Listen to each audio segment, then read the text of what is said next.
Pra mim, hoje, Porque é difícil, cara. se eu fosse assumir o Santos agora, vamos pensar sem o contexto de SAF, que a gente já pode falar. Vamos supor que o Santos não possa ser SAF hoje. Tá. O que a gente deveria investir no Santos? Deveria investir no que não se investe. Eu não tenho dinheiro pra contratar. Eu vou colocar todo o meu dinheiro no scout. Eu vou ter o melhor scout do mundo.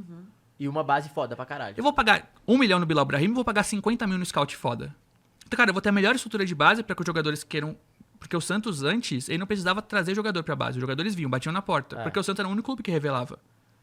O Santos tinha coragem de colocar os moleques pra jogar. Hoje o Palmeiras põe, o São Paulo põe, o Corinthians põe. Então, o Santos perde os jogadores da base, o Santos não tem dinheiro pra comprar direito econômico e o Santos tem um scout com 2 pessoas hoje. Tem 2 Isso é uma profissionais. informação. Tem 2 Duas pessoas. pessoas? O Fernando e o Vinícius. Tem 2 analistas de mercado no Santos. Que isso, gente? Então, hoje o Santos precisa de zagueiro, volante e atacante. Vamos supor... O Santos não tem centro de inteligência? Tem pequeno, dessa forma. Tem o Gustavo Nicolini que chegou agora, que é o coordenador das áreas. Aí tem 4 analistas de desempenho e 2 de mercado. Então, tem que estar falando de 7 analistas num clube gigantesco. E assim, se você oferecer um jogador pro Santos hoje, essas 2 pessoas vão ter que avaliar. E 200 mil jogadores são oferecidos todos os dias. Então, pô, se você não tem dinheiro pra comprar, você tem que ter o resto melhor. Então, eu quero que meus profissionais estejam felizes. Eu vou buscar um diretor bom, um diretor financeiro bom, um diretor jurídico bom. Eu não vou colocar amigo próximo.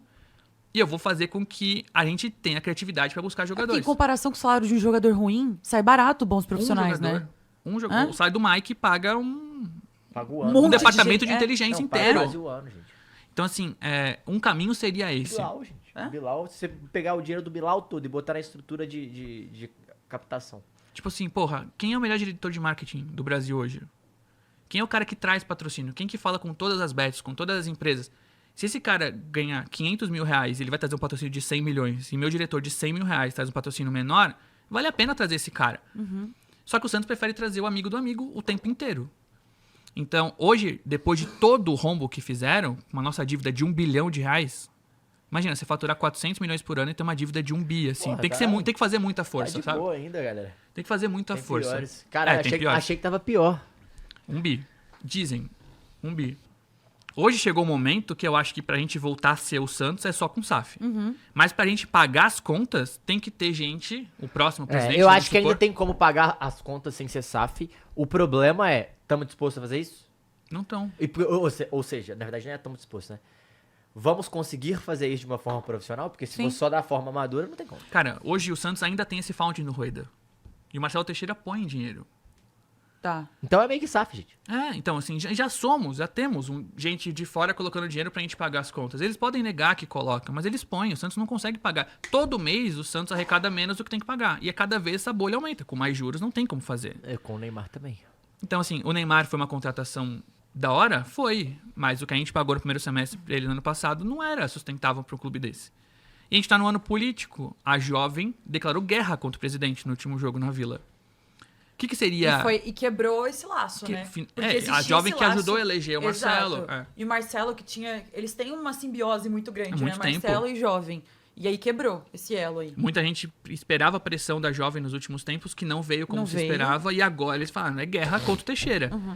Então o que um presidente que está em guerra com a organizada teria que fazer? Ser corajoso a ponto de tomar decisões ruins pro clube, né? Pra família dele, pra gestão dele, tipo assim, caralho, deu errado o que eu fiz. Então eu não vou ter mais a gestão como eu tenho, não vou trazer meus amigos, vou demitir, vou contratar. Mas o que o presidente acaba fazendo? Trazendo jogador sem dinheiro. Então o Santos está correndo atrás. O Rony, por exemplo, fez um acordo com o Galo essa do foi boa. Botafogo. Tu viu isso? É, porque Não, a foi gente bom, pagou... A gente... Qual que foi a... Você mandou pro Botafogo o dinheiro do Atlético, o Atlético tava devendo o Botafogo, que bateu na dívida do Era Atlético. Júnior Santos e Jair.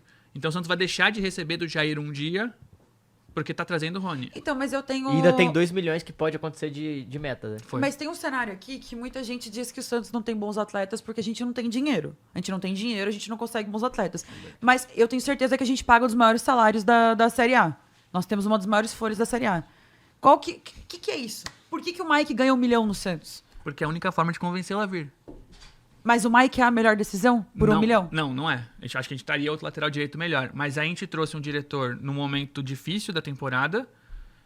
O contexto do Santos é muito ruim. Tipo, a gente ama esse clube pra caralho, né? A gente Mas adora. ninguém quer vir, né? Mas ninguém quer vir. O Cebolinha Tipo disse assim, não. pô, eu sei que quando você chega na Vila, você fala, pô, que lugar da hora que é a Vila. Mas, cara, o torcedor do Corinthians foi na Vila agora e falou, mano, que bosta de estádio que o Santos ficou tem. assustado. Eu amo a Vila, eu sou apaixonado pelo. Termina o jogo, eu fico olhando e falei, cara, que foda tá na Vila. Mas é uma merda, o banheiro é uma merda, o acesso é uma merda, a logística é uma merda. Então, imagina, se a Vila é ruim, imagina como é que é o dia a dia desses caras, o pagamento do salário, a ambição e tudo mais. Então o Santos acaba convencendo os jogadores a virem pagando mais que o mercado. Foi assim com o Bilal Brahim. O Vojvoda, teoricamente, teve que ligar pro Bilal Brahim de vídeo pra falar, meu, você precisa jogar no Santos. E foi assim com o Mike, foi assim com o Zé Rafael, foi assim com o Tiquinho. A gente tá falando de 4 milhões somados de esses 3 jogadores. Loucura. Com o Bilal Brahim a gente tá Jogadores falando não de jogam, 5. né? Porque eles não jogam. O Rony vem pra 1 milhão, o Gabriel Menino vem pra quase isso, o Moisés vem pra ganhar mais que no Fortaleza. A gente ofereceu o dobro. O Rony é 1,5 milhão, né?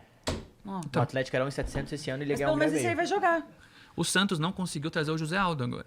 É verdade. Mas Qual é porque Zé ele, Aldo? ele deu um não e o Santos Qual Zé não Aldo? foi adiante, né? Volante do Mirassol. Ah, do Mirassol. Mirassol. Cara, eu não vou falar o salário dele, né? Mas vamos supor que ele ganhe R$10 e o Santos ofereceu 20 pra ele, né? E a princípio ele reagiu positivamente à proposta. E depois ele começou a pensar. Ele falou, caralho, mano, Mirassol tomou de boa aqui. É. Os caras me pagam em dia, não tem pressão. Eu Vou jogar Libertadores. É isso que ele pensou. E ele falou, mano, no Santos eu vou chegar pra ser titular na quinta. Sim. E aí o José Não Aldo pensava fez mesmo. o que nenhum jogador deve fazer. Foi chamar a gente do Guilherme. Falou, tipo, mano, por que você queria ir embora? Por que você foi embora? Aí o Guilherme falou, pô, porque eu fui ameaçado, porque a torcida invadiu, porque é difícil jogar aqui. Aí o cara falou, não, obrigado, vou ficar no Mirassol. Ele vai ganhar metade do que ele ganha no Mirassol. Talvez o Mirassol agora renove com ele, enfim.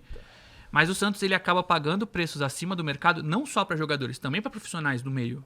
O Alexandre Matos veio pra ganhar mais que ele ganhava no Cruzeiro. Então, uma pergunta. Essa já era uma situação que ocorria antes do Alexandre Matos? Não, Do salário? não tanto. Porque é isso que eu ia falar. Alexandre Isso Gastos. ele inflou o Atlético e Sim. o Atlético minou ele, tava doido pra sair. A melhor coisa que aconteceu pro Cruzeiro ano passado foi ele ter saído. E quando ele chega pro Santos e quando ele chega até com uma situação meio de solução, eu falei pra você, eu falei, cara, eu acho que é uma cagada. E não porque eu acho que ele não tem contatos, pelo contrário, eu acho que ele facilita muito as negociações. O problema é que é até demais. E aí você começa, tá ganhando do Corinthians e do Flamengo, tá ganhando... Peraí. Por quê, né? E aí você começa a entender, tipo assim, por exemplo, eles contratam muitos jogadores e se você pegar o Cruzeiro ano passado, cara, o Cruzeiro foi muito isso, tá? Cara, ele pagava o Gabigol, aí trouxe o Dudu, que inclusive ganhava 900 mil reais do Cruzeiro até ano passado, por mês, além do salário dele do Atlético. Nossa. Então, Tem Cássio. tem o Cássio, Fagner. o Fagner, ele trouxe. Aí vem. Aí você começa, vai. O Fabrício Bruno. Você acha que o Fabrício Bruno saiu do Flamengo pra ganhar menos? Não saiu pra ganhar menos, cara. Fora que gastou uma grana. O Wallace, que nem jogou. O Matheus Henrique. Matheus Henrique, que machucou. Matheus Pereira, que renovou. Caio Jorge, que renovou. Pra esses caras ficarem. E tudo bem que o Cruzeiro conseguiu o resultado porque o Leonardo Jardim conseguiu tirar esse Só time. ver como é que tá agora, né? Que era uma coisa conseguiu específica tirar, do- E aí você começa a ver que, tipo, cara, não tem como ele ser a solução nesse sentido. Porque eu falo isso porque eu acho que o Atlético Santos, eles correm justamente atrás desses times em relação a salário, em relação a mercado, patrocínio, como funciona de maneiras parecidas o mercado para esses times. E, cara, quando você olha pra isso, realmente, gente, se a gente pensar fazer em futebol gastando mais que Flamengo e Palmeiras, a gente tá fudido. Pô. Esquece. Tá fudido. E assim, eu acho que quando o Marcelo Teixeira escolhe Alexandre Matos, ele abre esse precedente. Total. Né? Tipo, ele escolhe Não é um diretor novidade. que pratica preços acima. E que ele tem essa fama de predador do mercado, mas ele não vai conseguir convencer. Não. Ele vai usar o exemplo do Vitor Roque, o exemplo do Dudu, que ele ligou com a 10 pra dar pro Palmeiras e tal. Mas o futebol mudou muito. Mudou muito. Hoje, de fato, pode se escolher pelo Bahia e não pelo Santos. Pelo Mirassol e não pelo Com Santos. certeza. Isso não acontecia há 5 anos. Eu acho que, pra mim, é um exemplo que a gente usa, claro, assim, a gente sempre fala isso em BH, e agora veio o Pedro Daniel, que era um executivo da Ernest Young, pra ser o CEO. E ele participou do Flamengo, participou do Palmeiras, da junção, e realmente, até agora, ele tem 3 meses aí, até agora, tudo que ele falou, a gente começa a perceber que tá mudando um caminho financeiro. Mas o Rodrigo Caetano, quando era diretor de futebol, cara, pra gente foi o maior... e eu falo isso pra chegar no Santos, você vai entender. Foi o maior achado do Atlético. Por quê? O Paulinho, por exemplo, ele ligou pro Paulinho um ano e meio antes de acabar o contrato. E ele trouxe o Paulinho de graça. E o Paulinho fez 2 temporadas mais de 25 gols do Atlético. Aí ele ligava pros caras antes e ele começava a apresentar um projeto e ir namorando esses caras antes. Mas isso aí é só o diretor ou o time de scout tá Não, junto o também? scout traz o jogador É. e ele liga pra tipo, Pra como é que tá a encantar. situação? Como é que tá a situação? Sim. E aí, você tá feliz? Mas aí que o scout é importante também, né? De não, de total. até Ele faz o avaliar... primeiro, Então, né? o Atlético tem um centro de inteligência que chama SIGA, que todo mundo questionava muito, mas todos os profissionais que chegam, todos elogiam, assim, absurdamente o departamento, que é muito dinheiro colocado lá, tem muito analista, tem uma sala só pra isso, tem todos os softwares, enfim, todo mundo elogia, a gente não conhece que a gente não vai ver.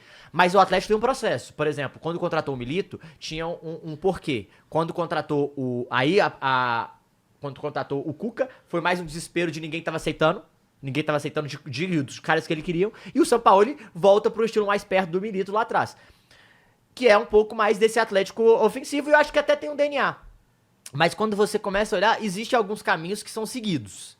E eu acho que passa muito por isso. Mas o diretor de futebol, independente do SIGA, cara, independente de ser inteligência. Se você é inteligência, falar, eu quero tal, o cara fala, eu não posso contratar, como é que você vai se virar? Você tem que saber ter relação, sabe? Eu acho que isso é mais importante do que botar dinheiro na mesa. Tipo, cara, eu quero você tá mal. Vem cá. Vem ser feliz aqui. Vamos resolver essa situação. Então, tipo assim, isso aconteceu com o Paulinho, isso aconteceu com o Daverson, que tava escanteado e ele chegou e foi super importante na Libertadores. Eu acho que ele conseguiu trazer. O Lianco era um cara que tava encostado na Inglaterra, ninguém falava porque ele tava machucado, tava triste, veio super feliz. Então eu acho que ele conseguiu trazer. O Bataglia, que veio de graça, o Zarate, ele conseguiu convencer de ficar mais um ano. Ele conseguia fazer algumas coisas que a gente olhar e falar, porra, tem um trabalho. Porque, cara, se você tem dinheiro, você não precisa ser bom. Tá ligado? Tipo assim, convenhamos, né? O Flamengo chegou nesse estágio. Mas assim, eu vou contratar o Lucas Paquetá, eu vou contratar e foda-se. Você não Eu precisa posso errar. O Flamengo eu posso errar. eu vou contratar e foda-se. O Alexandre Matos era um cara que a gente esperava que pelos anos e anos de formação, ele pudesse chegar e falar, eu vou trazer, eu vou convencer, eu vou buscar, eu vou viajar. E com o Rony ele fez isso. Ele convenceu mesmo. Que foi a primeira participação mais efetiva do Matos. A gente pode alegar, justificar que se o Rony é bom ou não. Mas ele falou, porra, o Galo tá liberando o Rony, ele tá indo pro Corinthians, eu quero o Rony aqui. O Vojvoda me pediu. Ele foi a Belém do Pará. No primeiro voo possível, encontrou o Hércules lá, que é o pai do Rony, no hotel, encheu o saco, ficou esperando na recepção. E o Rony, ele gosta disso, tá? Ele O Hércules também, ele paparicado, gosta do cara querer ele. Então, o que eu ouvi, inclusive o Hércules falou pra uma pessoa próxima a mim, que foi, cara, eu não ia fazer o Santos. Mas, pô, o Matos quis tanto que falou, porra, eu prefiro que o Rony seja feliz lá. Eu esperava que o Matos fosse fazer isso durante o tempo inteiro. Tudo bem, ele não é mágico, né? Mas quando ele dá entrevista, ele fala, pô, tá difícil, porque os clubes não querem negociar com o Santos. É teu papel fazer com que eles queiram negociar. Então, isso você desvaloriza o clube, né? Total. Falar isso. É a mesma Tempo coisa que o todo. Falcão. O Falcão fazia exatamente isso quando ele foi. Ninguém quer falar com a Ninguém gente, quer, ninguém me ninguém atende. quer, todo mundo bate a porta. Parece que é muito mais o jeito do cara se defender do cara querer chamar uma responsabilidade de querer trabalhar. Ele defende a ele próprio, mas ele não entende que ele tá representando uma instituição, entendeu? Não, muito louco.